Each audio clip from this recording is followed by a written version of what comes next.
he said unto them, Is a candle brought to be put under a bushel or under a bed, and not to be set on a candlestick? For there is nothing hid which shall not be manifested, neither was anything kept secret, but that it should come abroad. If any man have ears to hear, let him hear. And he said unto them, Take heed what ye hear. With what measure ye mete, it shall be measured to you. And unto you that shall hear shall more be given. For he that hath, to him shall be given. And he that hath not, from him shall be taken, even the little that he hath. Now that sounds like a heartless statement, doesn't it? And yet it is the truth. It is the law, and it is a perfect principle on how to be a winner. Jesus was teaching along the side of the lake, and the press of the multitudes became so great that he had to leave the shore and enter a boat. And anchored just offshore, he began teaching the multitudes, and he was teaching them in parables this day. He that hath, to him shall be given, and he that hath not, from him shall be taken even the little which he hath. Well, what does this mean? It means this, that if we are faced with a problem and we admit that we do not have enough understanding or enough experience or enough supply to meet a particular demand made upon us, then we have declared the little that we have. And very quickly, even that little will be taken from us. Because in our admission of lack, or in our affirming of lack, if you will, we have done all that is necessary to impoverish ourselves. We have declared our own lack, and the only demonstration that we can possibly make is a perfect one. We will demonstrate perfect and complete lack. And so Jesus is teaching us this morning, He that hath, to him shall be given. In other words, what he's saying, start with what you have, right where you are, and let it multiply. Remember the story of when the master was called upon to feed the 5,000? And I guess it was along about noontime, and everybody was getting hungry. And the disciples came to Jesus and said, we must send these people away and let them go into the cities and find some food. For we have only a couple of loaves of and some fishes. But Jesus did not acknowledge that there was any insufficiency. But he started with what was available. He took with what he had. He blessed it and let it multiply, because he knew the truth of he that hath, to him shall be given. And there's another beautiful story in 1 Kings, the 17th chapter. And it's the story about a widow and her son, and about Elijah. And it seems that this one day Elijah turns up on their doorstep, and he's hungry and he asks for food. And the story tells us that the widow had only a little handful of meal and a little oil in a cruse. Yet she did not declare what little she had, but she took what she had, and she baked first a cake for Elijah, and then she baked another cake for herself and another one for her son. And the story tells us that the barrel of meal wasted not, neither did the cruse of oil fail. She started and took what she had, and let that multiply. He that hath, to him shall be given. And if you want to read the story, you'll find out that it tells us that she had enough meal and oil left over to make cakes for herself and her son for many, many days to come. But day after day, we are faced with the same question. What have we? Well, so many times we are fooled and tricked by appearances that we probably say to ourselves, well, I have empty bank accounts. I have empty pockets. I have empty gas tanks. I have an empty heart.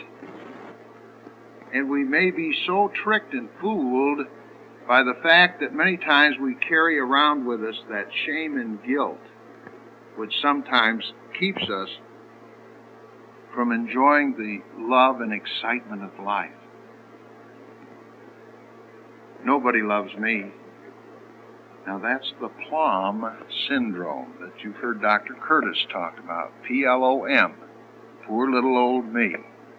Been there? Right. We've all been there, haven't we?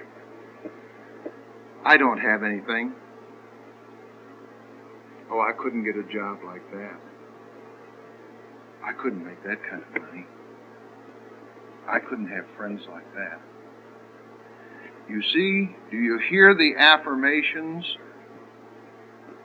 All of this is expressing our own sense of lack and limitation. All of it is expressing the little that we think we have. And very soon, even that little will be taken from us. That is the law. It's a divine law. Are you with me so far? Okay. Well, just what do we have? Just who am I to think that I can be a winner in life? Now, in order to understand this question, let's get back to basics.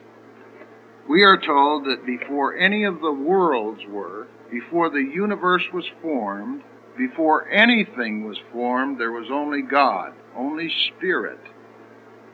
That's all there was. And we know that God, the creative aspect of Spirit, created out of Himself, not out of nothing. He created out of Spirit. So that all that became manifest in our universe is Spirit appearing as. Spirit appearing as. This wood came from a tree, which was nothing more than Spirit appearing as tree. And man has learned how to fashion and mold the physical properties that we have been given. This must be clearly understood. Everything you see, touch, taste, feel, and hear is nothing more than Spirit in manifested form. You and I are Spirit appearing as human beings. That's our true identity. We are spiritual beings going through human experiences on our way toward perfect and complete unfoldment of our real selves. God is the macrocosm, the whole, the larger. Man is the microcosm, the individualization of God. Now, if you will, think of this as the ocean, and we take a drop of water out of the ocean. Now, the same elements that are in the ocean are also in that individualized drop of water. That's an ocean in miniature, but they're both the same. They're one. And just so, all of the elements which are in God are also in you and me. Whether you realize it or not, whether you accept it or not, that's the way it is. Perhaps some of you will remember last year when Dr. Rocco Errico was here, that great teacher and translator of the Bible into Aramaic. And Dr. Erico was talking about the same type of thing that I'm talking about this morning, our spiritual identity, and where we really came from. And he said, you know, if I guess that if I were to put it in today's language, I'd have to say, well, I guess we're just a chip off the old block. And that's just about the way it is. And even if we use that in an idiom form, a chip off the old block, meaning that our Father produced us, and we're a chip off that old block, well, what do you think of it that way, or you really think of a block of wood and a chip from it? The same elements that are in that block of wood are in that chip. And that's the same way we are. That's the same relationship we have with God. You see, you are so much more than just greets the casual eye. You are unique. And let me show you just how unique that you are. There has been life on our planet for about 4 billion years. That's with a B. Human beings first appeared a few million years ago, and civilization for perhaps about the last 10,000 years. Now, we're pretty young. We're pretty young as civilized human beings in the matter when we talk about the time from beginning to end. But humanity has already achieved interstellar space flight, and with a gravitational assist from the planet Jupiter, Pioneer 10 and 11 and Voyager 1 and 2 have been boosted into trajectories that will leave our solar system for the realm of the stars. But they are very slow-moving vehicles, despite the fact that they're the fastest objects ever launched by species man.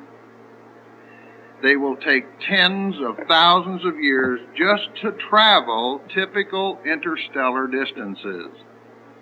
And unless some special effort is made to redirect them, they will never enter another planetary system in all the tens of billions of years of the history of the Milky Way galaxy. You see, the star-to-star distances are just too great. They are doomed to wander forever in the darkness between the stars. Sound incredible? Yeah, it does, but that's the way we're learning and finding out that that's the way that the universe was made. Now, perhaps some of you are wondering, well, John, for heaven's sakes, what on earth does this all have to do with being a winner in life? Just this, and I want to drive this point home. That mind, that intelligence which created, fashioned, and molded the entire universe, the incredible universe, that same mind is in you right now. You own that incredibly powerful mind, free and clear. The Apostle Paul told us to have that mind, that same mind which was also in Christ Jesus. That's what we're talking about. You already own it, free and clear, if you only realize it and recognize it and use it and allow it to flow through you.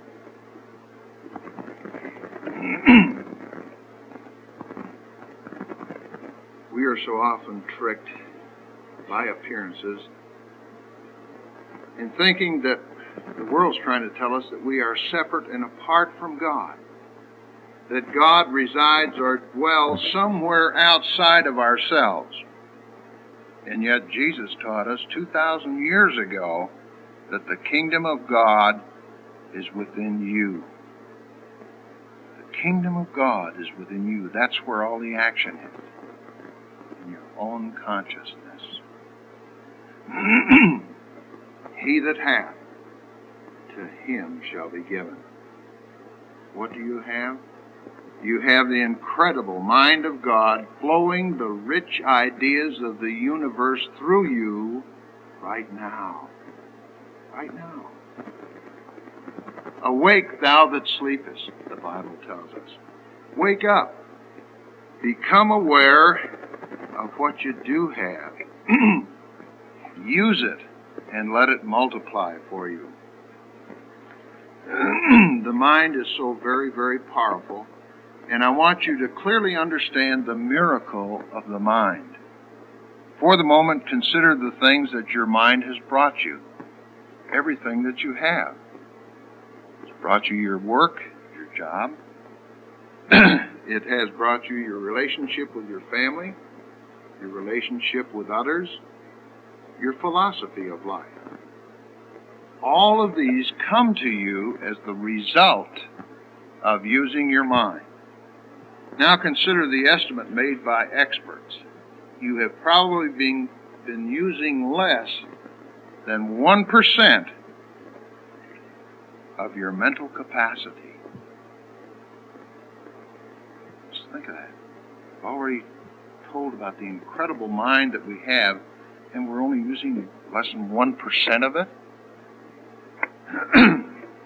But neurological research has shed new light on man's potential. The work at the UCLA Brain Institute points to enormous abilities latent in every one of us by suggesting this incredible hypothesis. And it's this: the ultimate creative capacities of the human brain may be, for all practical purposes, infinite. Not limited, infinite. We're beginning to prove, do you see, that we do have the incredible mind of God flowing the rich ideas of the universe through us. We're beginning to catch up to that idea. To use the computer analogy, you and I are a vast storehouse of data. But most of us have not yet learned how to program ourselves to utilize this data for problem-solving purposes.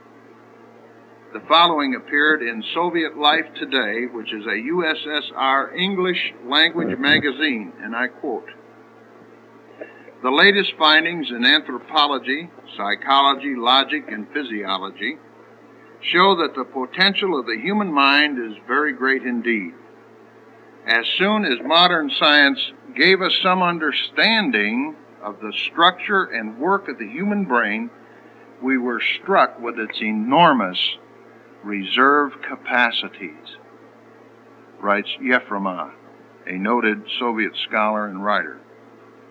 And he continues, and listen to this: "Man, under average conditions of work in life, uses only a small part of his thinking equipment. If we were able to force our brain to work at only 1/2 of its capacity, we could, without any trouble at all, learn 40 different languages. We could memorize the large Soviet encyclopedia from cover to cover, and we could complete the required courses of dozens of colleges." End of quote.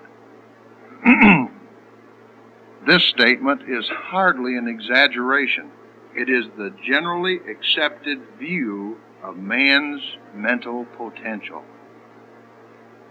And isn't it amazing how fast man is catching up to what Jesus taught 2,000 years ago?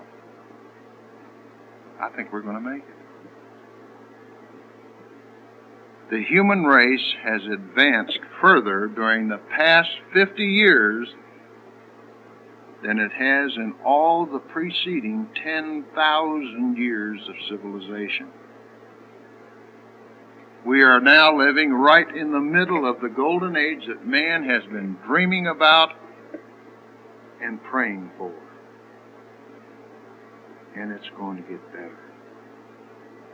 As Phil Pearson, the Unity minister in Sacramento, says, the best is yet to be. And that's true. That's true. He that hath, to him shall be given. Are you beginning to see what you do have? Start with what you have and let it multiply. Now, how many of you here have ever expressed or had a bad attitude toward life? Am I the only one? Billy hasn't. That's right.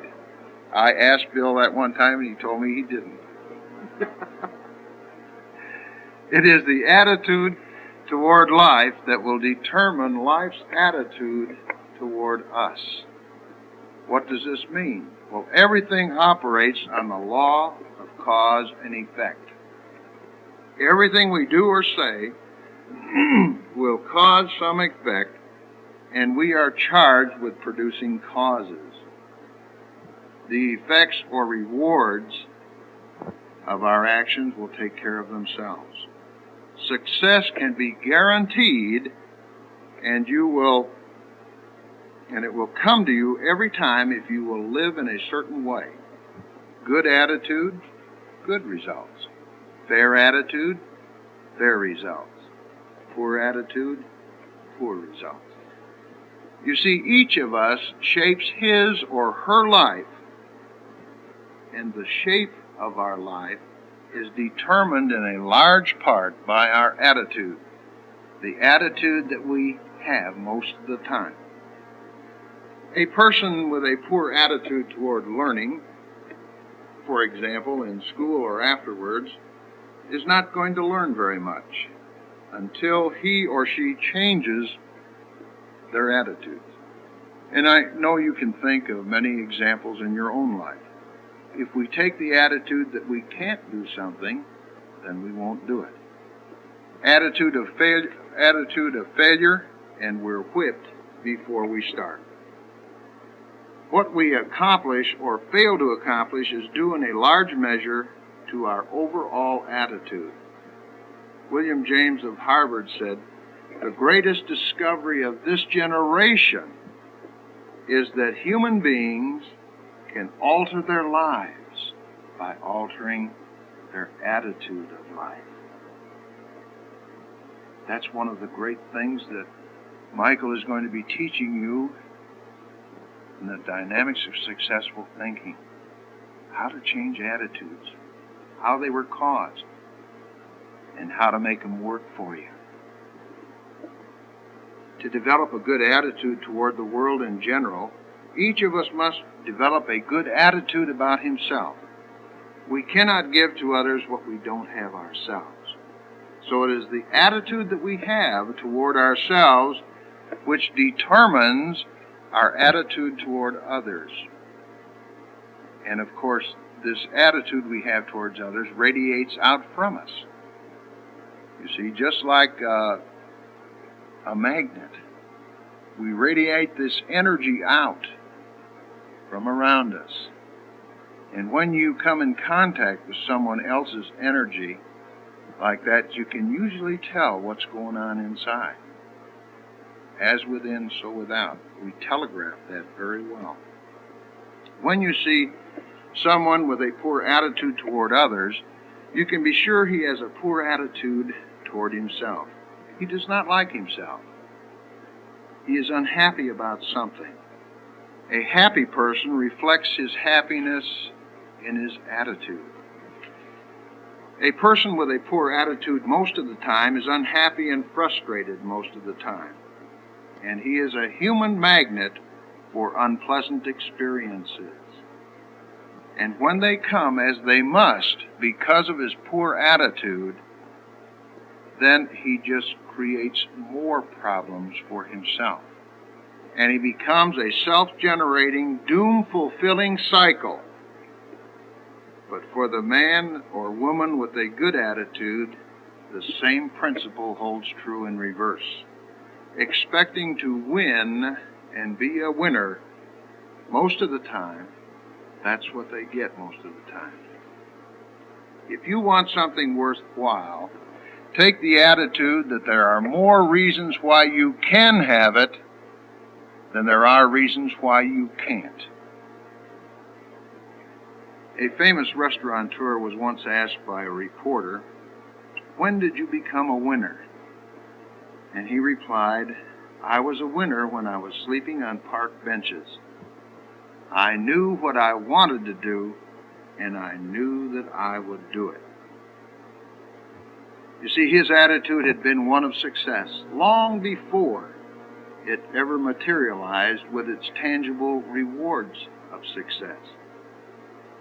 Chances are you know some people, that others would call lucky, for example. All kinds of wonderful things happen to them, and they give the impression of sailing through life, having a wonderful time, and accomplishing more in 1 year than most of us accomplish in 5. And if you will conscientiously go about the test I am going to recommend to you this morning and concentrate on it every day, you will find yourself beginning to join this small, happy, but extremely productive group of people. You will find yourself becoming lucky, as they say, and most of your problems will take care of themselves. Of this you can be sure. The results will be nothing short of amazing, incredible. Now here's the test. Act toward the world, toward everyone, every day, with an attitude calculated to produce the results that you choose to have. Let me repeat that. Act toward the world, toward everyone, every day, with an attitude calculated to produce the results that you choose to have. If the result you want is more success with what you are doing, act as though you are already in possession of that success. If you want others to treat you with admiration and respect, then you treat others with admiration and respect first. Treat every person that you meet as the most important person in the world, and do this for 3 excellent reasons. One, as far as that particular person is concerned, he or she is the most important person in the world. Secondly, it's the way human beings ought to treat each other. And third, by treating each other that way, we form a very important habit. And there is nothing in the world that men, women, or children want or need more than self-esteem. A feeling that they are important, that they are needed, loved, and respected. And they will give their love, their affection, their respect, and their support to the person who fills that need. When you begin developing better attitudes, you will realize that you're already on the road to what you seek. Well on your way to joining the top 5% of all the people in this country. You will have prepared the ground, you will have planted the seed, and then you will become that embodiment of that which you seek. He that hath, to him shall be given. When you have the attitude of a winner, to him shall be given. What do you have? You have all that is necessary to become the winner that you choose to be. Now let's review the 5 things that we've talked about this morning on how to be a winner in life. First, start right where you are. Take what you have right now and let it multiply. 2, realize that we are all spiritual beings. Realize that all the Father has, we have. All the Father is, we are. And remember, it is your Father's good pleasure to give you the kingdom. It's there for you just to take, to accept. 3, recognize that you have an incredibly powerful mind. the mind of God flowing the rich ideas of the universe through you right now. And fourth, our attitude toward others in life determines others and life's attitude toward us. Good attitudes are not the result of success. Success is the result of good attitudes. The attitudes come first before the success. Most of us want it just the other way around. Good attitudes are not the result of success. Success is the result of good attitudes. And fifth, act toward the world, to everyone, every day, with an attitude calculated to produce the results that you choose to have. He that hath, to him shall be given. And he that hath not, from him shall be taken even the little which he hath. We now know the principle behind our being a winner. Let us use this knowledge to live exciting, successful, and abundant lives. God made us to enjoy life, to be lived at its highest and best. He made us to live that way, and He keeps telling us, it's yours, take it.